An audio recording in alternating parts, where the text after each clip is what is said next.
Magandang araw po sa inyo, Lodi Cabanong. Share ko lang po sana sa inyo ang aking karanasan. Sana po ay mabigyan nyo ito ng oras. Itago nyo na lamang po ako sa pangalang Panpan. Nasa edad na 15 taong gulang. Sa ngayon po ay pansamantala po kami nakatira sa bahay ng aking tiyahin. Kapatid po siya ng aking ama. May 2 kapatid po ako na lalaki, sina Kuya Dexter at Kuya Vincent. Marami na po kami mga karanasan sa mga aswang simula pa lamang po nung maliit ako. Subalit, isang pangyayari lamang po ang tumatak sa aking isipan hanggang sa ngayon. Magsisimula po ako sa kwento noong nasa edad pa lamang ako na 11. Noon po ay nasa probinsya pa po kami nakatira. May maayos na pamumuhay po kami sa aming probinsya. Bale, ang aming bahay po ay nasa gitnang bahagi ng bukirin. Kaunti lamang po mga kabahayan sa aming lugar. Halos lahat nga po ng mga nakatira roon ay mga kamag-anak din po namin. Lupain din po kasi yon ng aking lolo at lola na matagal na rin pong yumao. Hinahati-hati po kasi ang mga lupain yon para sa mga naiwan nilang mga anak. Kami-kami magpapamilya rin po ang mga nagtutulungan sa tuwing nagkakaproblema. Wala naman po kasing ibang mga tao na naninirahan sa aming lugar. Bale, malayo-layo po ang mga pagitan ng mga bahay-bahay sa amin. May mga ibang nakatira rin naman sa ibang bahagi ng aming probinsya, subalit malayo na sa aming kinaroroonan. Isang gabi noon, Cabanong, habang naghahapunan kaming magpamilya, may ibinalita sa amin si Mama. Balitang naging dahilan ng aming kasiyahan ng gabing yon, lalong-lalo na ang aming ama. Sinabi kasi nito sa amin na buntis ito. Magkakaroon na uli kami ng kapatid. Subalit sa kabila ng kasiyahang naidulot nito sa amin ay ang pangambang kaakibat nito. Nangangamba kasi ang aming ina, maging ang aming mga kapamilya dahil sa mga haka-haka. Nang mga panahon kasing yun ay napapabalita sa aming lugar na mayroong aswang daw. Marami na raw itong naparanasan na biktimahin, subalit nakakaligtas naman daw. Hindi naman ako nangangamba. Narito naman kami ng inyong tiyuhin para bantayan kayo. Yun naman ang sabi ng aming ama. Dahil dito ay nakampante na rin kami. Alam naman kasi naming hindi nila kami pababayaan, lalong-lalo na si Mama at ang magiging kapatid namin. Ilang buwan na rin ang lumipas noon nang sabihin ni Mama sa amin ang balitang buntis siya. Wala pa rin naman kaming nararanasan na aswang gaya ng sinasabi nila kapag mayroong buntis. Lapitin raw kasi ng aswang ang mga buntis dahil na rin sa amoy ng bata na nasa sinapupunan. Sabi yun ng isa kong tiyahin sa akin. Wala naman kaming naging problema sa pagbubuntis ni Mama. Malusog naman kasi ito at walang iniindang karamdaman.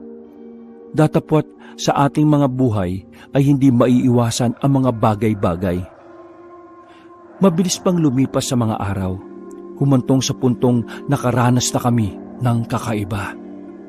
Hindi raw talaga namin yon maiiwasan, sabi ng aming mga tiyahin, lalong-lalo na dahil may mga kwentong aswang sa aming lugar. Dumating ang panahon na sa tuwing sasapit ang 12:00 ng hating gabi ay may naririnig kaming tahulan ng mga aso. Napagpasya na rin kasi nila Papa noon na mag-alaga ng mga aso. Malaki rin kasi ang maitutulong ng mga ito sa amin, lalong-lalo na tuwing gabi at natutulog kami. Hindi lamang yun ang aming nararanasan ng mga panahong yun, Cabanong. Nagsimula na rin kaming makarinig ng mga kaluskos galing sa labas ng aming bahay. Minsan sa aming mga dingding at minsan naman ay sa aming bubungan. Kapag mayroong mga ganong bagay ang mga nangyayari, walang tigil naman ang mga pag-alulong ng aming mga alagang aso. Nagigising kami dahil alam kasi naming hindi maganda ang nangyayari sa labas ng aming bahay. Nagtataka kami sa mga asal ng aming alaga. Hindi kaya may mga nakikita ang mga ito na hindi namin nakikita. Mabuti na lamang at naisipan ni Papa na mag-alaga kami ng aso. Kahit papaano ay may mga nagbabantay sa labas ng bahay at nagiging timbre sa mga kapahamakang mangyayari. Sa tuwing nagkakaroon nga ng ganoong pangyayari, bigla na lamang sumasakit ang tiyan ng aming ina. Minsan ay napapaiyak pa ito. Labis naman kami nag-aalala rito, pero nawawala lamang yon sa tuwing nawawala na ang mga pag-iingay sa aming paligid. Minsan nga rin, Cabanong, kulang ang aming tulog kapag ganoon dahil nagbabantay kami kay Mama. Hindi ko naman inaasahan noon ang mangyayari. Mag-aalauna na ng madaling araw noon nang nagising ako dahil nakaramdam ako ng pananakit ng aking tiyan. Hindi ko na mapigilan pa ang pananakit nito, kung kaya't napagpasyahan ko ng disturboy ng isa kong kuya. Ginising ko ang aking nakatatandang kapatid na si Kuya Vincent. Kuya, samahan mo naman ako sa banyo. Natatakot ako eh. Yun na lamang sinabi ko habang niyuyugyug ito upang samahan niya ako sa palikuran. Wala namang nagawa ang aking kuya at sinamahan na lamang ako nang magising ito. Hindi naman kalayuan ng palikuran. Nasa tapat lamang yon ng aming bahay at ilang hakbang lamang ang layo nito. Habang nasa loob ako ng banyo, naghihintay naman si kuya sa labas. Hindi ko na rin nagawa pang isara ang pinto ng banyo dahil natatakot rin ako. Wala rin kasing ilaw rito kung kaya madilim. Tanging liwanag lamang ng buwan ang nagsisilbing ilaw. Nang matapos ako sa aking pagbabanyo, ay kaagad naman kaming nagpasya ni kuya na pumasok sa loob ng bahay. Habang naglalakad naman kami patungo sa aming bahay, ay may narinig kaming tila mahinang pag-ungol. Dahil sa aming kuryosidad, ay sinundan namin kung saan nagmumula ang ungol na yon. Dinala kami ng aming mga paa sa likod ng aming bahay. Dahan-dahan pa kami sa paglalakad ni kuya at nagtago upang hindi makita. Nang silipin namin ang pinagmumula ng ingay, ay labis kaming nakaramdam ng takot, kabanong. Namilog pa ang aking mga mata at napatakip pa ako ng aking bibig dahil sa aking nakita. Hindi kami namamalikmata ng aking kapatid sa aming nakita, kaabanong. Isang babae na nakaupo habang nilalantakan ang isang alagang manok ni Papa. Sa hindi namin inaasahang pagkakataon, ay bigla na lamang itong napalingon sa aming pwesto. Nakaramdam naman ako ng panginginig ng aking katawan dahil sa kanyang itsura. Nagbabaga kasi ang mapupula nitong mga mata habang nanilisik na nakatitig sa amin. Puno na rin ng dugo ang kanyang bibig at damit. Hinila na lamang ako ni kuya patakbo sa loob ng aming bahay. Sakto namang pagpasok namin ay nagising ang aming ama. Nakita kami nitong namumutla kung kaya't tinanong niya kami. Nang sabihin namin dito ang nangyari, ay kaagad itong tumakbo palabas ng bahay. Sa pagkakataong yon, ay napatakbo na rin ang aming tiyuhin na sinalubong ang aking ama. Sinabi pa nito na nagising ito matapos magingay ang kanilang mga alagang manok. Agad nilang pinuntahan ang likod ng aming bahay, ngunit ang naabutan na lamang nila ay ang mga patay na alagang manok ni Papa. Tuyo na ang dugo nito at wakwak na rin ang tiyan na wala ng lamang loob. Na mga panahong yon, ay hindi na kami natulog pa. Hindi rin kasi ako nakatulog dahil hindi ko makalimutan ang mukha ng babae, kaabanong. Maging si kuya ay hindi rin makausap ng maayos ni Papa. Yung kasi ang unang beses na nakakita kami ng ganon. Hindi na rin umuwi ng kanilang bahay ang aking tiyuhin at sa bahay na lamang natulog. Mabuti na lamang at hindi nagising noon si Mama. Kinaumagahan ay ikinuwento nila Papa ang nakita namin ng gabing yun. Natakot ang iba naming mga kapamilya at nangamba sa sitwasyon ng aming ina. Sinabi naman ni na Papa at ang aking tiyuhin na walang dapat na ikatakot dahil nariyan naman ang mga ito. Handa raw ang mga itong makipagpatayan para lamang maipagtanggol kami mula sa aswang. Hindi lamang pala manok ni Papa ang nakain nito ng gabing yon, ngunit pati na rin pala ang manok na pansabong ng aking tiyuhin. Wala na naman silang magagawa dahil nakain na ang mga ito ng buhay. Pagkatapos mangyari yon, ay hindi na muli kaming nakaranas pa ng kahit na ano mula sa mga nilalang na aswang. Akala namin noon ay magiging maayos na ang lahat. Subalit, nagkamali pala kami. Pagkalipas kasi ng 2 buwan, ay nag-ani kami ng aming mga gulay na tanim. Dahil marami ang ani, ay ibinenta ito sa aming bayan. Hindi naman kami nahirapan sa pagbebenta dahil mura lamang ito. Agad naman itong naubos. Masaya naman ang aming pamilya maging ang aming mga tiyahin na kasama namin sa pagbebenta.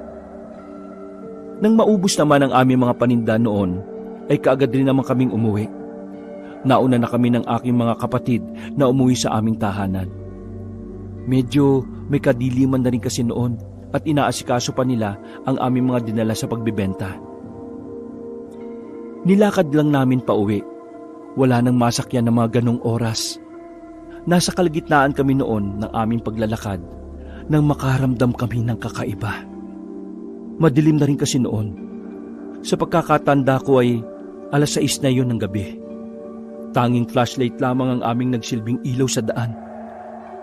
Wala naman kaming pangamba noon dahil kasama namin ang aming ama at dala rin nito ang kanyang itak sa kanyang kamay.